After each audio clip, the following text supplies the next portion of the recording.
Fala, meu povo, uma feliz segunda-feira para todos vocês. Cá estamos de cafezinho de avocadinho, tá escrito Together. Eu tô juntinho de vocês para fazer o café de hoje. Para quem não sabe, toda segunda-feira eu venho aqui analisar os jogos que eu assisti no final de semana, exceto o jogo do Barcelona, que tem um vídeo à parte, pela proximidade com que eu cubro o clube e também interesse aqui do pessoal do canal. Então, normalmente na segunda eu falo dos jogos que eu assisti ou de alguma situação do final de semana, fazendo um resuminho enquanto eu tomo um café, que quem está aqui a primeira vez vai tomar um susto. Não tem nada. Todo mundo já sabia que isso ia acontecer, né? Seguinte, gente, eu vou falar de Real Madrid, Leganés, Cruzeiro, Cuiabá, Palmeiras e Botafogo. A minha intenção, especialmente agora em reta final de temporada, que sobram 8 times Champions nas quartas de final, é ver e analisar mais como os times Liga dos Campeões estão se desenvolvendo no final da temporada, em relação com o que eles vinham jogando anteriormente. Questão que é um final de semana que o Arsenal não jogou, o Aston Villa, o Dortmund e a Inter jogaram num horário parecido com o do Barcelona, eu estava indo para o estádio, eu estava voltando, então eu não consegui assistir. Só aí já tem 4. Arsenal, que não jogou, Inter, Dortmund e Aston Villa. O Paris Saint-Germain jogou no sábado. Eu só vi os gols, mais um atropelo do Paris Saint-Germain, fez 6-1 no Saint-Etienne, está um empate de ser campeão francês de forma matemática, tem 21 pontos mais do que o Mônaco, faltando 7 rodadas, teria que perder todas, o Mônaco ganhar todas e ainda fazer uma diferença absurda de gols, que entre nós não vai acontecer. Na próxima rodada o Paris Saint-Germain já deve ser campeão, ele já deve jogar a Liga dos Campeões das quartas de final como campeão francês. Então aí dá 5. Não assisti o Bayern porque não estava disponível, eu não estava disponível na hora que o Bayern jogou, assisti o Real Madrid e o Barcelona, e ainda assisti da primeira rodada do Campeonato Brasileiro, Cruzeiro, Cuiabá, Palmeiras e Botafogo. Vou falar alguma coisinha aqui sobre esses dois. Sobre Real Madrid e Leganés. O Real Madrid de novo ganhou para o gasto. Contra o Villarreal, eu acho que tinha sido uma vitória muito grande do Real Madrid, que tinha sido na rodada anterior, porque o Villarreal é bom time, porque foi fora de casa, o Real Madrid estava muito cansado depois da batalha que teve contra o Atlético de Madrid. Então, realmente, foi uma vitória muito bem conquistada pelo Real Madrid, um jogo que o Villarreal finalizou muitas vezes, uma grande partida do Courtois, e o Mbappé tirou o time do buraco fazendo 2 gols naquele jogo. Dessa vez contra o Leganés, eu acho que o Real Madrid mereceu menos, sofreu também bastante, eu acho que mereceu menos a vitória do que tinha merecido contra o Villarreal. Para mim, uma vitória assim menor, um pouco menos meritória, com os perigos que trazem depois de uma data FIFA, o desgaste dos jogadores, mas o certo é que ela vale 3 pontos igual a outra, que acho que o Real Madrid foi bem melhor no jogo. Então acho que entre mortos e feridos o Real Madrid se salva fazendo 6 pontos nas 2 últimas rodadas, com muita dificuldade sobre seus adversários. O Ancelotti preservou os jogadores que vieram da América do Sul, né? Valverde, Rodrigo e Vinícius. No segundo tempo entraram, mas de cara foram descansados pelo treinador italiano. No segundo tempo, Rodrigo e Vinícius entraram. O Rodrigo foi importante no lance do terceiro gol, mas os dois não mostraram tudo o que podem, estavam bastante cansados. O Rafinha, por exemplo, no Barcelona nem jogou. E quem tirou o time mais uma vez do buraco? Kylian Mbappé. Eu já tinha falado aqui em alguns vídeos anteriores de como o Mbappé vem dando passos à frente essa temporada do Real Madrid para ser, por enquanto, vamos ver no momento que vai ser decidir as coisas, se vai continuar assim, mas nos últimos meses e em 2025, sobretudo, o grande jogador do time na temporada. O Mbappé vai assumindo um protagonismo importante no Real Madrid na hora de decidir a temporada. Ele tem 33 gols na temporada, já tem 14 gols mais do que o Vinícius, ele já tem o número de gols somados do vice e do terceiro artilheiros do Real Madrid. O Vini tem 19, o Rodrigo 14, se somar os dois a gente chega aos 33 gols que o Mbappé marcou. Chama a atenção que 19 desses gols são em 2025, em 2024 tinham sido 14 e ele já fez 19 gols de janeiro para cá, e são só 4 gols inúteis do Mbappé. No 5-2 para o Barcelona ele faz um gol que não muda nada. No 5-1 contra o Salzburg ele faz um gol, se ele não faz um gol, o Real Madrid já ganharia de todo jeito. E contra o Las Palmas é uma goleada por 4-1 que ele faz 2 gols, e se tirar esses 2 gols também o Real Madrid continua vencendo por 2-1. Eu sei que essa conta é simplesmente uma conta aritmética e matemática, que é as sensações do jogo, o momento dos gols, muda para cá e para lá. Mas, por exemplo, ele faz 2 gols contra o Leganés, sem esses 2 gols, o Real Madrid perderia por 1-2, com os 2 gols vence por 2-1. Faz 2 gols contra o Villarreal, sem esses 2 gols o Real Madrid não teria vencido o Villarreal. E eu repito, eu sei dos fatores futebolísticos envolvidos, eu estou simplesmente fazendo uma conta matemática do tanto que os gols do Mbappé, ou seja, 15 de 19 gols, nesse ano de 2020, 5 são úteis para o Real Madrid ou sair de uma derrota para uma vitória, ou sair de uma derrota para um empate, ou sair de um empate para uma vitória. São úteis para mudar o resultado e a história do jogo. Não é um bom jogo do Real Madrid, né? Permite muito ao Leganés. Quando está vencendo, que o Leganés é um time de contra-ataque, o normal era que o Leganés não atrapalhasse tanto mais e continua atrapalhando. O Real Madrid termina o jogo todo empurrado na sua grande área, torcendo para o jogo acabar, não defendeu bem, não atacou bem também, sai simplesmente vivo com 3 pontos. Nem sempre se vai jogar bem, nem sempre vai ser o melhor jogo da temporada contra o Leganés, realmente foi um jogo ruim, nos dias ruins conquistar pontos também é muito importante, o Real Madrid acabou conseguindo. Eu sei que também com muitas polêmicas de arbitragem, na minha opinião não é pênalti no Arda Güler no primeiro lance, é muito pouco no primeiro tempo. Também acho que o pênalti que pedem do Bellingham em cima do camisa 10 do Leganés no segundo tempo também não é pênalti. O jogador perde o equilíbrio. Não acho que tem toque por baixo, tá? Acho que é simplesmente a mão do Bellingham. Acho também que não é suficiente. O jogador do Leganés já está caindo, é só uma mão de referência. O gol do Leganés, o segundo, não deveria ser anulado por mão. A bola bate quase no ombro. Só se anula por mão, independentemente do que aconteça, quando é o jogador que marca o gol. Não é o jogador que fez o gol, ele dá um passe depois e nem é lance para o VAR intervir ou não, porque de fato é uma mão, o braço está colado, movimento natural, é perto do ombro, ali não é mão. Quando sai o gol, simplesmente assim, se é o cara que vai finalizar, se antes dele finalizar a bola bate na mão, se a mão está aqui e bate aqui, se bate no braço muito fechado, se a mão está aqui e bate aqui, tem que anular, porque mão antes de gol é mão, independentemente de qualquer contexto. No contexto futebolístico, que nem toda mão é mão, dependendo de posição do braço e tal, no segundo gol do Leganés, não é para se apitar nada, é uma jogada legal. E é lógico que não é falta no Rodrigo, no terceiro gol do Real Madrid, o gol de falta do Kylian Mbappé. Então acho que teve lances que o Real Madrid foi... não quero dizer beneficiado, né? Porque parece outra coisa, mas que a arbitragem errou e o Real Madrid conseguiu aproveitar no lance do pênalti e no lance do gol do Rodrigo. São 2 lances capitais, mas em outros lances que a arbitragem também pode ter tomado decisões polêmicas, acho que ela acertou de não invalidar o gol do Leganés e também de não marcar um pênalti do Bellingham no segundo tempo, que poderia ser ali o 3-2 para o Leganés. A partida estava empatada por 2-2, acho que estava 2-1 ainda, né? Não, estava empatada por 2-2 a partida naquele momento. Enfim, próxima rodada o Real Madrid joga contra o Valência, veremos. Antes disso, tem jogo contra a Real Sociedad amanhã, né? Pela Copa do Rei da Espanha, semifinal, o Real Madrid já venceu a ida por 2-1. Campeonato Brasileiro, gente, Cruzeiro e Cuiabá, Cruzeiro com um mês de trabalho do Leonardo Jardim, depois da eliminação na semifinal do Campeonato Mineiro, tinha feito um amistoso com o Red Bull Bragantino, voltou a fazer um jogo oficial, uma competição oficial.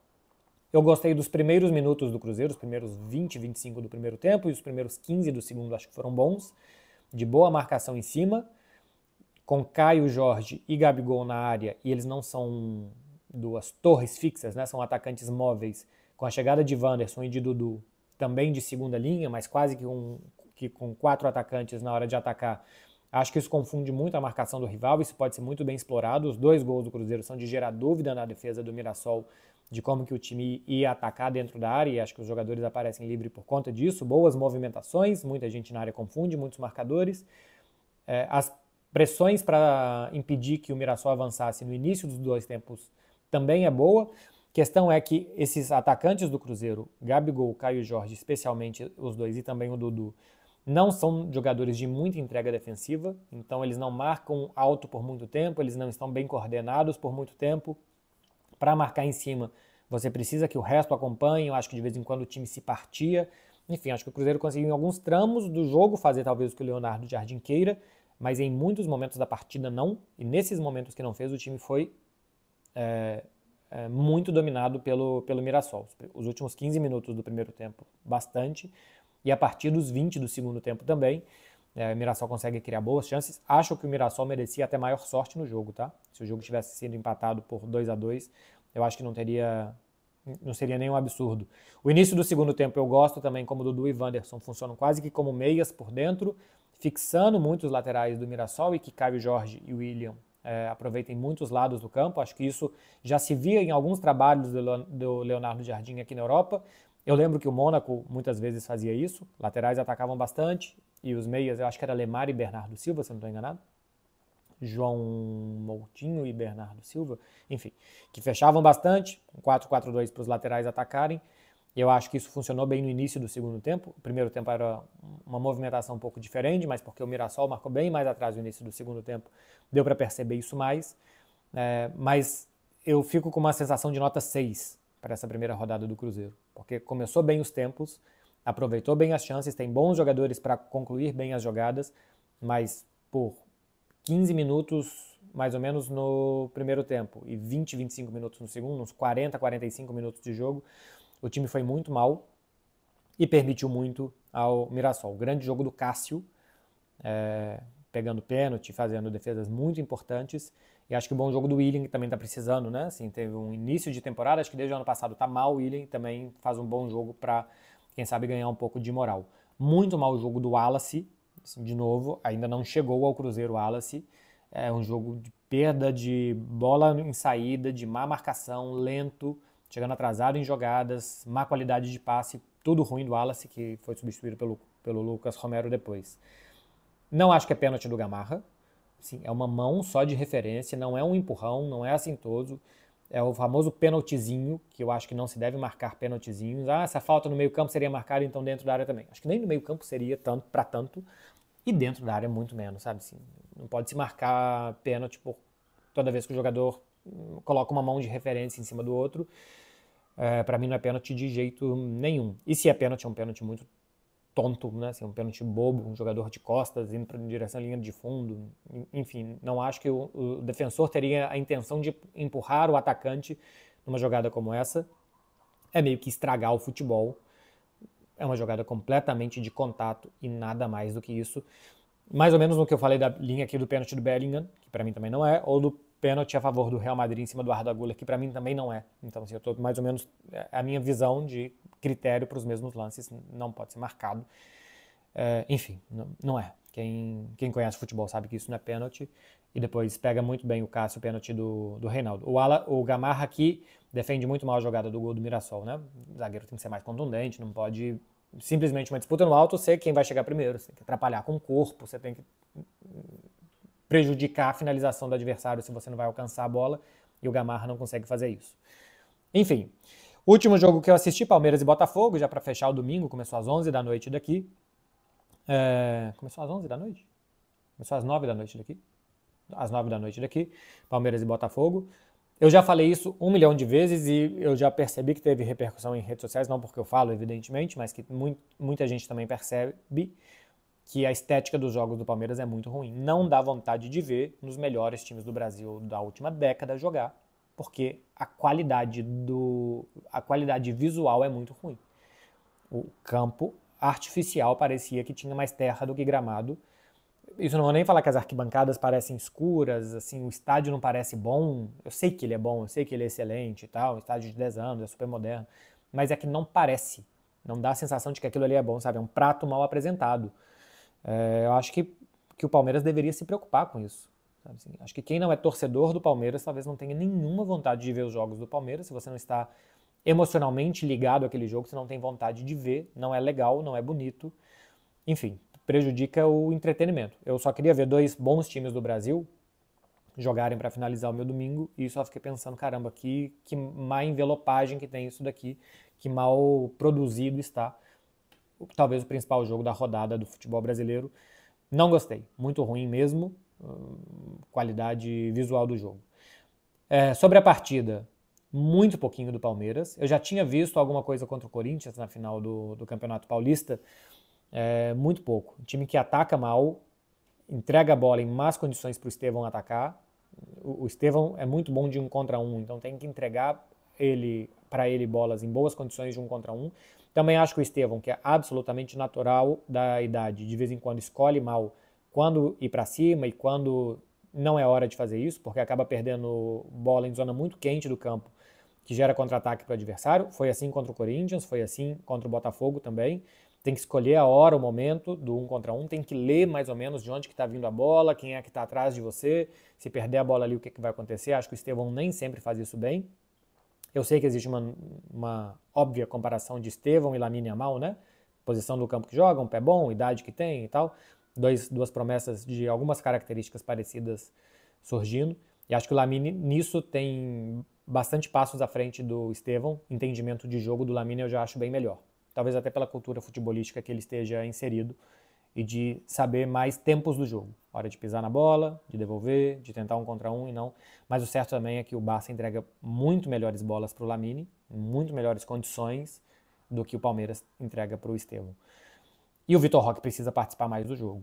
Vitor Roque, ser um bom atacante de área, um bom finalizador, vai te obrigar a toda que chegasse a guardar, ou guardar boa parte das bolas que te chegarem. E nem sempre vão chegar bolas, nem sempre em ótimas condições, e de vez em quando, apesar do gol, você vai precisar jogar bem. O Vitor Roque dificilmente joga bem se ele não faz gol, porque ele incide muito pouco nos jogos. Participar, sair da área, trazer marcação, conseguir tocar um pouco mais na bola, participar mais do jogo. Contra o Botafogo, jogou 78 minutos, tocou na bola 17 vezes, é pouco, porque espera muito na área. Ele tentou 5 passes contra o Botafogo em 78 minutos. Contra o Corinthians, que ele jogou 90 minutos, ele tentou 3 passes, a segunda partida da final do Campeonato Paulista. Nesses 2 jogos ele tentou 10 dribles, não conseguiu nenhum. Ele tentou mais dribles do que passes. São 8 passes em 2 jogos do Vitor Roque. Em 168 minutos em campo ele tentou 8 passes e tentou driblar 10 vezes, nenhuma de forma correta, segundo os aplicativos e ferramentas de estatísticas. Escolhe mal as jogadas, né? Assim, nem sempre é para 1 contra 1, nem sempre é para tentar driblar, tem que participar mais do jogo, tem que incidir mais, o time tem que jogar com 11 e não com 10, mais um finalizador. Então, era uma crítica que já existia ao Vitor Roque aqui. Eu acho que em algum momento da primeira temporada dele do Barcelona tinha que se entender que ele estava percebendo e aprendendo as coisas, mas já tem que aprender. Tem quase 2 anos, 1 ano e tanto que ele passou por aqui. Aqui era um problema de incidir pouco no jogo, de participar pouco. Foi pro Betis e alguma coisinha a mais de vez em quando tinha, de vez em quando menos. E no Palmeiras, em alguns jogos, a gente vê os jogos grandes contra o Corinthians e contra o Botafogo, mais uma vez. Pouquíssima participação, pouquíssima incidência. Ser um ótimo finalizador, ter faro de gol é muito bom, mas o jogo de futebol é mais do que isso.